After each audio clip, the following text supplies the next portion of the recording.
Alors, si je réfléchis aux déceptions que je peux avoir en partant, évidemment, c'est des déceptions, c'est un grand mot, mais j'avais peut-être des objectifs ambitieux que je n'ai pas atteints, notamment au niveau de la diplomation des élèves. Comme je le disais, pour moi, c'est très important qu'on puisse diplômer le plus grand nombre. J'aurais aimé qu'on ne maintienne pas notre taux de diplomation. Bon, je suis contente, on ne l'a pas baissé, mais on ne l'a pas augmenté non plus.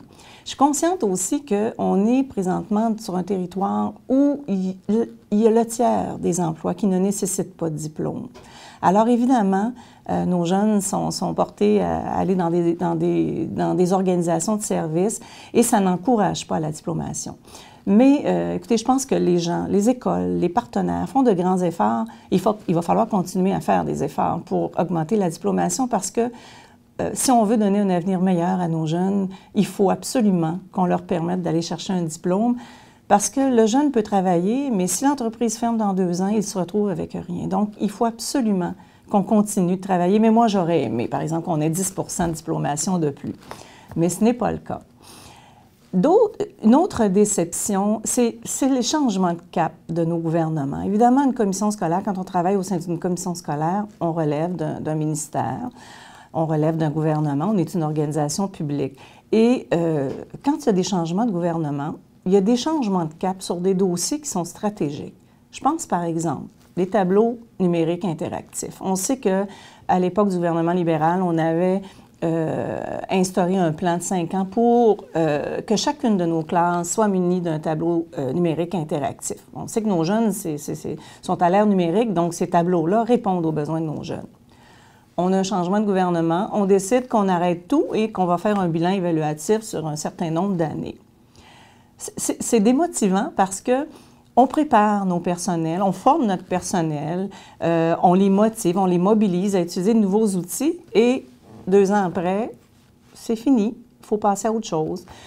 Il y a plusieurs dossiers comme ça, que ce soit l'anglais intensif. On a travaillé pendant quelques années à faire un plan d'implantation, à former nos gens et tout d'un coup, c'est terminé. C'est-à-dire que ce n'est pas exclu. C'est chaque conseil d'établissement qui peut partir son projet d'anglais intensif. Mais ce n'était pas le but. Alors, c'est la même chose. Un gouvernement va dire que c'est un bulletin unique, l'autre gouvernement va dire que c'est un bulletin par école. Alors, on a à composer avec des changements de cap. Et en éducation, il y a une certaine continuité, une cohérence qui est nécessaire si on veut avoir des résultats. Et ça, moi, ça a été décevant. Une autre réalité qu'on vit comme de plus en plus, c'est d'avoir à composer avec les médias. Ça a changé beaucoup, ça, comme, j'allais dire, comme partenaire. Avant, on avait quelques reportages souvent dans les journaux. Maintenant, on doit composer avec les médias sociaux, on doit composer avec la presse écrite, on doit composer évidemment avec aussi la télévision. Mais il y en a de plus en plus et c'est un style j'allais dire, d'articles où c'est très rapide, où l'information est rapide, elle n'est pas complète, elle est souvent axée sur... les journalistes sont obligés de faire des articles rapidement dans les médias sociaux, c'est quotidien. Alors, on se retrouve des fois à être sur la place publique avec des informations incomplètes, des fois avec des jugements sévères. Ça a un impact, ça aussi, sur la mobilisation de notre personnel. Et encore là, ce que je trouve le plus triste, c'est pas tant que, par exemple, Claude Boivin soit nommé dans un article, mais c'est de voir l'impact que ça peut avoir sur l'image de l'école publique. Et quand on regarde ces articles-là, si on avait toute l'information, notre regard serait probablement très différent sur la problématique qui est apportée.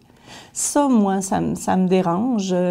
Ça me dérange de plus en plus parce que je ne sais pas vers où on s'en va avec ça. Et ça demande énormément d'énergie pour répondre à l'ensemble de ces demandes-là. Et au bout du compte, souvent, même quand on y répond, on n'est pas nécessairement cité ou on n'est pas nécessairement...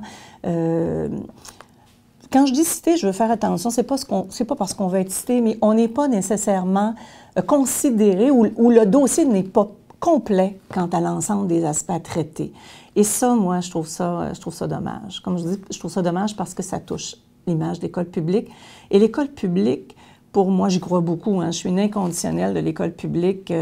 Je suis un produit de l'école publique. Ma famille est un produit de l'école publique. Et je dis, c'est l'école de la vraie vie. Et je me dis, on a réussi, comme société, dans les années 60, à se donner une institution publique qui a permis à l'ensemble des jeunes, qu'ils soient favorisés ou pas, de développer une vision du monde. Et ça, moi, quand je me dis, elle n'est pas parfaite, cette école publique-là. Il faut tenter de l'améliorer. Mais souvent, je trouve qu'on a tendance davantage à l'amener sur la place publique et à la critiquer négativement, ou à faire ressortir que les mauvais coups, ou les situations, je dis les mauvais coups, les situations souvent isolées. Parce que quand on regarde ce qui se fait dans nos écoles publiques, c'est assez exceptionnel. Et ça, je trouve qu'on n'en fait pas assez la promotion et c'est pas assez visible. Voilà.